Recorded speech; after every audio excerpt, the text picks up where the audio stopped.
Hey, welcome to Takeoff with John Clark, and please subscribe for free to this podcast and rate it and review it.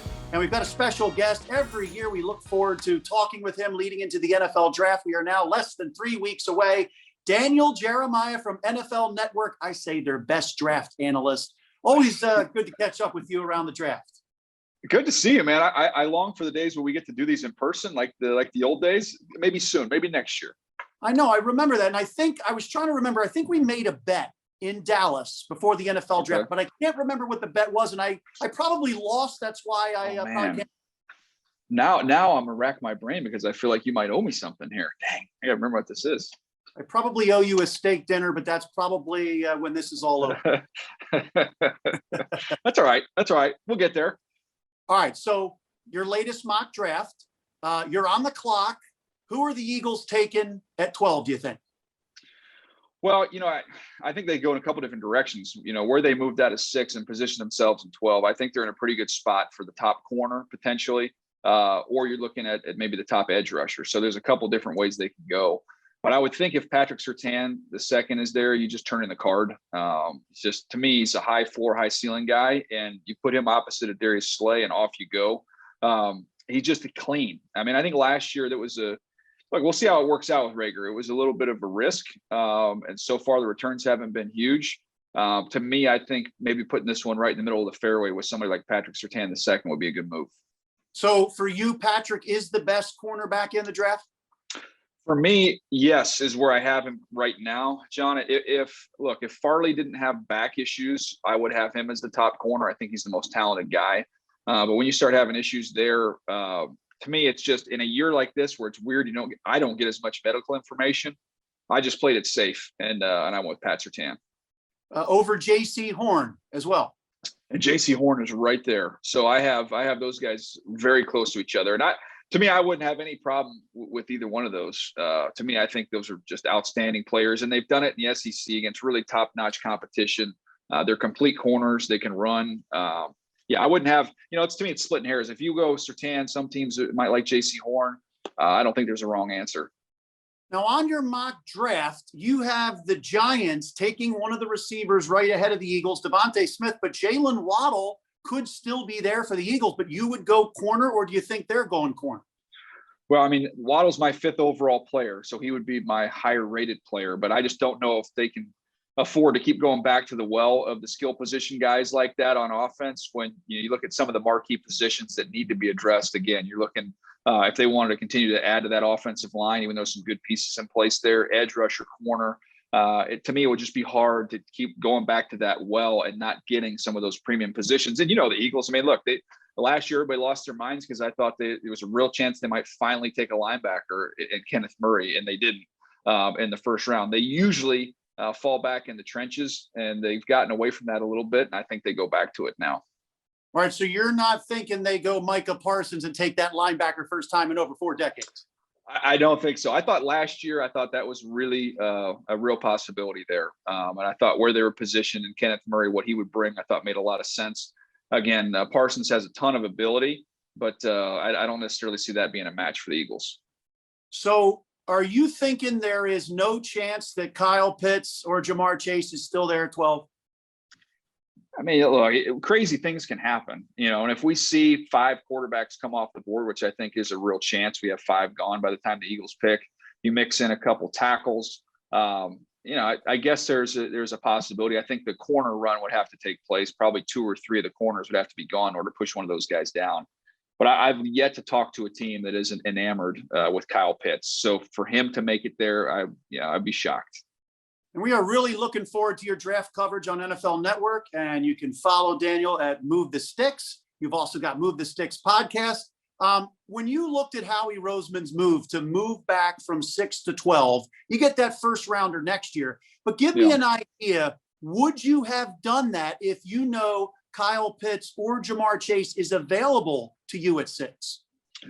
Well, it's hard to make that determination without knowing where they are on Hurts. To me, if I'm not sold on Hurts, I get the strategy of, okay, hey, let's get some insurance here. We're going to have potentially 3 ones next year, which will give Jalen this year, see how he does. And if for some reason it doesn't go well, we've got all these resources to try and address the quarterback position. So that's what this kind of looks like to me.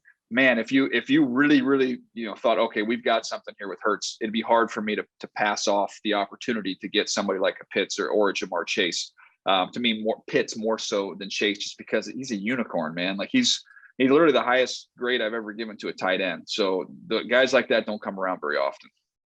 All right. So if you thought you could get Kyle Pitts at 6, you wouldn't trade back then. I would not, but I'm also looking at where the Eagles are right now at 12 and looking at their accumulated picks that they have. They could still hold on to the extra one they got for next year. And if they wanted to part with some picks, a combination of picks this year and next year, I wouldn't put it out of the realm of possibility that, man, hey, you could get back up to maybe an 8 or a 9 if something were to happen and Pitts were to start drifting into that range. I wouldn't put it past the Eagles at all. They end up getting the guy they want, and they still have an extra first rounder next year. Yeah, Howie likes to move. Yeah, Howie likes the juice, man. Howie loves the juice. He likes to be active and be involved in things. And I would say it would be a mistake to assume that they're done. So when you look at Kyle Pitts and then Jamar Chase, is that your top 2 as far as playmakers go, and then the rest, or could you put Waddle and Devontae in there as well? I think those guys are all top 10 players. It's a unique year to have that many, receivers, pass catchers in the top 10. But for me, they are. And I go with Jamar Chase is my second overall player. Pitts is my second overall player. Jamar Chase is third. I've got Waddle fifth. And then I've also got Devontae Smith in there. So to me, all those guys are worthy of being top 10 selections. And we've seen it in recent memory where you get some of these talented receivers that get pushed down the board a little bit because the sheer volume, and teams are realizing, man, there's good value in day 2 and rounds 2 and 3, and they're not necessarily going to take all those guys up there. So, your earlier question asking about, is there any chance Jamar Chase would get there? On the surface, I'd say there's no way. He's too special. He's a unique player. But some of these teams might opt for the option to look at receiver a little bit later on. When you see the Panthers trade and get their quarterback, does that put a non-quarterback into the pool that maybe the Eagles would have liked? I think it puts a tackle in play there. When you look at their setup right now, I think they're in a position where there's a real chance, depending on what the Bengals do, they're going to get either the number 1 or likely the number 2 tackle on their board. So you bring in Sam Darnold, the left tackle position, there's a little bit of a hole there for the Panthers. So that, to me, looking at it today, looks like probably the most likely route for them. And I mentioned the Eagles, trying to get more reinforcements. If they can just stay healthy, the offensive line's in pretty good shape. Now, Kelsey's getting a little bit older, and Brooks, with the health situation. But when you look at Mailata and the tools that he has, Dillard's coming back, still got Lane. There's a lot of teams in the NFL that would be just fine having the depth the Eagles have there. Philly, if they see Kyle Pitts, Jamar Chase go at 5 or 6, if the Eagles were still there at 6, like, wow, we could have had that type of player. Yeah. You know how Philly's going to react, though, right? I have a pretty good idea. There'll be pressure. There'll be pressure on whoever was to come in with that 12th pick to get out there and be impactful. And then you just have to hope that these extra assets you have in the future, you're going to be able to find similar impact. The challenge is, to me, is guys like Pitts don't come around very often. So it's interesting because if you're going Pitts and you stay at 6, if he's there, you're saying, okay, we could possibly have an incredible player, future Hall of Famer, as you think, or I guess maybe 2 good or very good players instead of 1 off the charts great. Yeah, I think it just comes back to the quarterback. I think it's quarterback insurance, and you want to have as many first round picks in the future. And I think some people assume, well, we don't know what the quarterback class looks like next year. It doesn't seem to be like it's very impressive. Well, every year we see these guys emerge out of nowhere. Zach Wilson's a great example. We saw it, with Kyler Murray. We saw it with Joe Burrow. So you never know what the quarterback class is going to give you. But I would also add to that, who knows what's going to happen into the future with some of these veteran guys. We'll see, this Deshaun Watson thing has gotten really ugly. But maybe a year from now, that's in a different place. And the same with Russell Wilson is a potential possibility there. Now, Howie's going to be armed with a lot of draft capital. So if he does want to make a move on a veteran quarterback, you'll have that luxury. The other thing is, man, if the best case scenario for the Eagles is if Jalen Hurts hits and plays really well, and now you've got your quarterback extremely cheap as a second round pick. And then you've got all these resources to really build around him. So to me, it's going to be interesting to see what happens here and what they do in this draft. But I would, again, if they end up picking just at 12 and not moving either up again, back up, or moving down again, I'll be surprised, because I just think there'll be some intriguing options there. I really like your thinking about if they were all in and 100% behind Jalen Hurts and knew that he was their future quarterback. Yeah, you drafted 6, but I really like what you're thinking, because if you possibly do have 3 first-round picks next year, you're not only in play for a Russell Wilson or Deshaun Watson, but you're in play for one of the top quarterbacks. So that leads me to ask you, what do you think will happen with Jalen Hurts? You studied him, you've watched him. Do you think he can be a starter? Yeah, I think he has starter ability. I'm curious just to see, how this new coaching staff and him come together to put this offense together. He's going to have, provided they stay healthy, he's going to have a better front. He's going to have a better offensive line. Hopefully some of these young receivers can kind of blossom and take the next step. But yeah, no, I think he's got some ability. I think he's got a chance to be a quality starter. It's, none of us know. We don't know until he gets out there and gets a full season. But yeah, there was definitely some good things you pulled from last year. And when you're thinking the Eagles could possibly go defense at 12, whether it's Patrick Surtain or somebody else, do you feel there's other receivers that they could get on the second day? Yeah, I mean, you can look under a flat rock and find receivers. They're everywhere. It's every year it's like this. We've seen it the last 3 or 4 years, John. So yeah, no, every year go back and just look at the receivers picked in the second and third round. Last year, when you see guys like Pittman and Claypool and Mims and on and on and on, the year before with plug your ears, Eagles fans, DK Metcalf and AJ Brown, there's McLaurin. These guys are there every year. They're there every year. So let's get into that, because last year, of course, you saw the Minnesota Vikings reaction when the Eagles took Jalen Reagor. And look, I think Jalen Reagor can be a player. Now, he came into the season with a shoulder injury. Then he had the broken thumb. So he dealt with injuries, and it was such a weird year. But where would you evaluate Justin Jefferson, Jalen Reagor, and maybe why they went the way they did? Well, I mean, last year, I have to go look it up, but I mean, I know I had Jefferson, I want to say, as my 13th or 14th player. So I was high on him, and, it would have been a heck of a pick. And obviously the Vikings were very happy with it. Reagor to me was, I believe, my 57th player or something like that. I know he wasn't in my top 50, but just a pure, deep threat speed receiver who, look, if he can stay healthy and stay on the field, there's a home run ability there with him. I just didn't think he had the same route polish and things that you saw with a guy like Justin Jefferson. So do I expect that he's going to be able to catch up and close that gap? A little bit, but I don't think we're ever going to be at a point where we say he's on the same level as somebody like Justin Jefferson. He's just not as talented or as gifted as a route runner. Howie Roseman obviously makes the final call.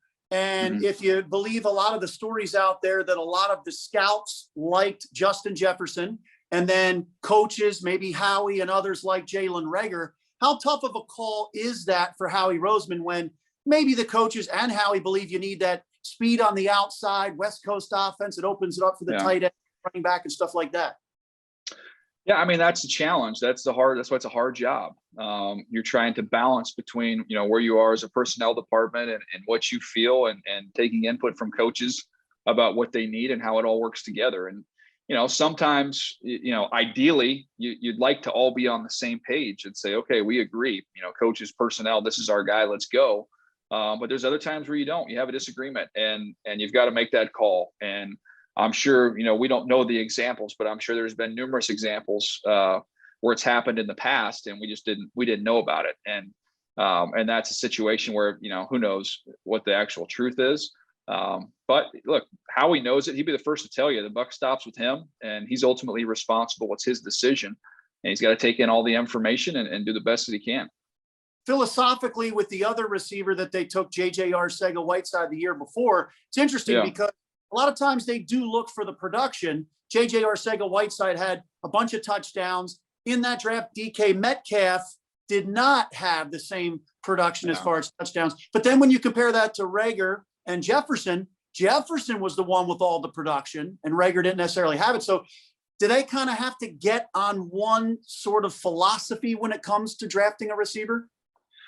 Well, I think, it comes back to what you're trying to find, John. And Metcalf was a freak. I mean, like just a rare freak in that body. I mean, as fast as Jalen Reagor is, DK to run what he did at that size that's different. That's different altogether now. That doesn't come around very often. And I think people need to also remember there was a neck issue with DK, and I don't know where the Eagles came down on that from a medical standpoint, but I've been in draft rooms where we've loved players and had to pass them because they didn't get the okay through the medical process. So there's that aspect of it. And to me, I think when I go back and just look at my stuff over the years, even though you could say Arcega-Whiteside was productive, still more of a jump ball guy, a lot of red zone production, real physical. But, when I go back and look at it, if you just go with the route runners, like who are the guys that are pristine route runners? They create separation, they catch the football. Those you're going to be in pretty good shape. That's a good point. We saw what Howie Roseman was able to do with Chip Kelly's personnel moves. Obviously, he had to undo a lot of them, and they were actually, boom, right in the Super Bowl within 2 years of reconstructing that roster. A lot of people in Philly are down on Howie right now. Do you think with the volume of picks, and I think it's 20 over these next 2 years, that they can rebuild quickly here? I really do. And, I know a lot of those guys in that personnel department. A lot of them have been friends of mine for a long time. And this is a group of guys that built a Super Bowl winner. And I think when they all get on the same page and you've got some new energy here with a very young coaching staff, that you can flip this thing around quick. We've seen a lot of examples of it over the last few years, none more recent than last year with Tampa going on and winning the Super Bowl once they got things figured out. The quarterback's going to be the driving force of this. Can that be Jalen Hurts? That's the hope. But if for some reason it's not, they've got to hit on the one the following year. But you can take a lot of pressure off whoever that quarterback is when you're dominant up front. And again, that's why I think in this draft, I would imagine you're going to see some real focus on the trenches.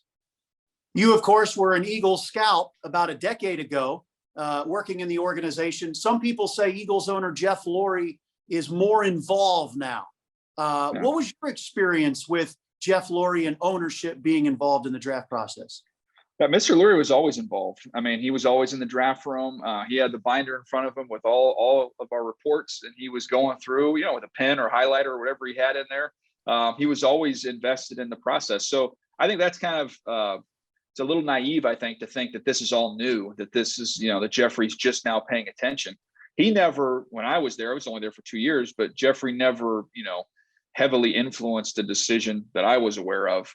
But he wanted to know what we were thinking and maybe challenge somebody on an opinion, which I thought was a good thing. I'd rather have the owner be, into what's going on as opposed to just, hey, let me know what happened. So to me, he wasn't meddling at all. He was just, he wanted to be a part of the process. And I believe when you were a scout with the Eagles on the West Coast, of course, they really liked Russell Wilson. And Howie Roseman told me last year that was one of the things that went into his thinking about Jalen Hurts. You don't want to wait to the third round, because if he's gone, then you will really rue the day that you kind of let somebody go that you could have basically just gotten there. So what was your experience with that? And do you think there is any chance here that they could still pull off a trade for Russell Wilson down the road? Yeah, I wouldn't rule it out. It looks like Russell, to me, on the outside, looks like he's looking for a new opportunity. And when that comes, who knows? But the Eagles would seem to be a match. I know how much he was, obviously every building is going to be interested in Russell with his ability level. But I know we had a lot of love for him there in Philadelphia.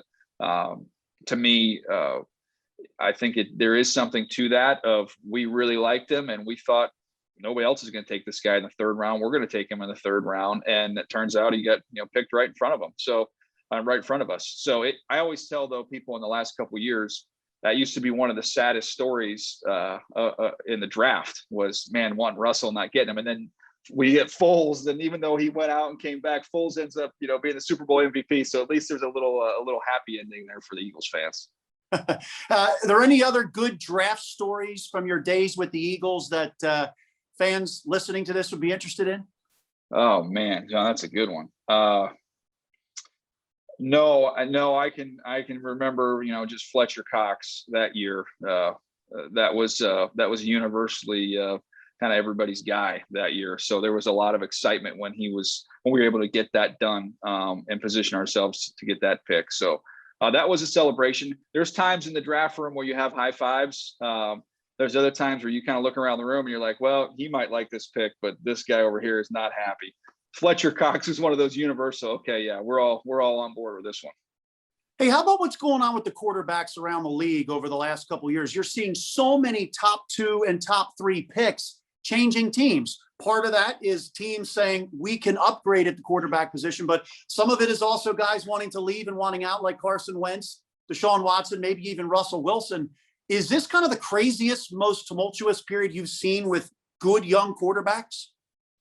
I think there's just a lack of commitment. So there's a lack of commitment from teams to quarterbacks. And I think quarterbacks have then said, look what Tom Brady just did to make that move, and look at how he was rewarded for it. So I think you're seeing some individual quarterbacks saying, hey, I want a little bit more control of my destiny. And you saw Kirk Cousins play that process beautifully in Washington to be able to get himself free and on the open market. Dak, darn near got there until they just broke the bank to get his deal done. So you're seeing it really from both sides. It used to be, this is our quarterback, and maybe he has some deficiencies, but we love him. He's our guy. He's going to be our guy for 10 to 15 years, and we're going to try and build around him with what he does well. And now it's like, you know what? We can get this quarterback to a B level. That's not good enough. We're going to keep chasing that A level quarterback, and they are flipping the switch and turning on these guys quick. As I said, we're looking forward to your NFL Network coverage. Couple final questions for you. When you look at quarterback play for the Eagles and you look at some of their young talent like Miles Sanders, Dallas Goedert, Jalen Reagor, obviously Carson Wentz was the worst quarterback in the NFL last year as far as turnovers, getting sacked. How would you rate some of those younger players on offense that they have? Well, I think Goddard's an elite player. So to me, of all those guys, he's the one that gets me the most excited. And I think the offense should run through him in the future. So that's the one that fires me up. And then we need these young receivers have just got to step up. They've got to play better. I think you're solid in the backfield. Miles Sanders is a good player. I don't necessarily think he's an elite player, but a really good player. I think this offense is going to kind of go, with the offensive line expected to stay healthy, knock on wood. It's going to go as far as these young wide receivers can take them. All right. So you have put out a lot of mock drafts over the years. Give me an idea. How many have you hit on? What's your record hitting them in the first round? It's terrible. I think 1 year, maybe 11 or 12 would be probably as good as you can hope for. I mean, one trade and you throw the whole thing out the window. I mean, it's not worth anything. And then there's the other challenge, which is there's times where, you've got relationships with people and things, and you can't put that out there. So I'll be ready and I'll be able to react on television to it. But some of that stuff you can't put out there on Front Street. Have you ever gotten a call from somebody saying, hey, why are you saying we're going to take out there? Oh yeah. I get one of those usually every time I put out a mock draft. What are you doing? I'm like, I haven't talked to anybody in your organization, man. I'm just looking at a need and kind of looking what you've historically done. And this guy makes sense. Yeah, please don't do that again. I'm like, come on, man, leave me alone. And it's pretty amazing, this mock draft business and people predicting. Do you wonder why books haven't created like a parlay to see how many people can get first round picks right? I think that exists. I think all that stuff exists out there. I don't wade into it, obviously, with our connection with the league, but I promise you there's people that are more interested than others come draft night.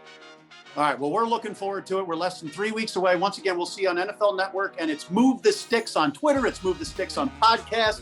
And I will get you that steak dinner because I do believe I lost. Thanks. I don't even know what it was, but I'll take a steak, John. You got it. Well, thanks for joining us, Daniel Jeremiah. Thanks, bud.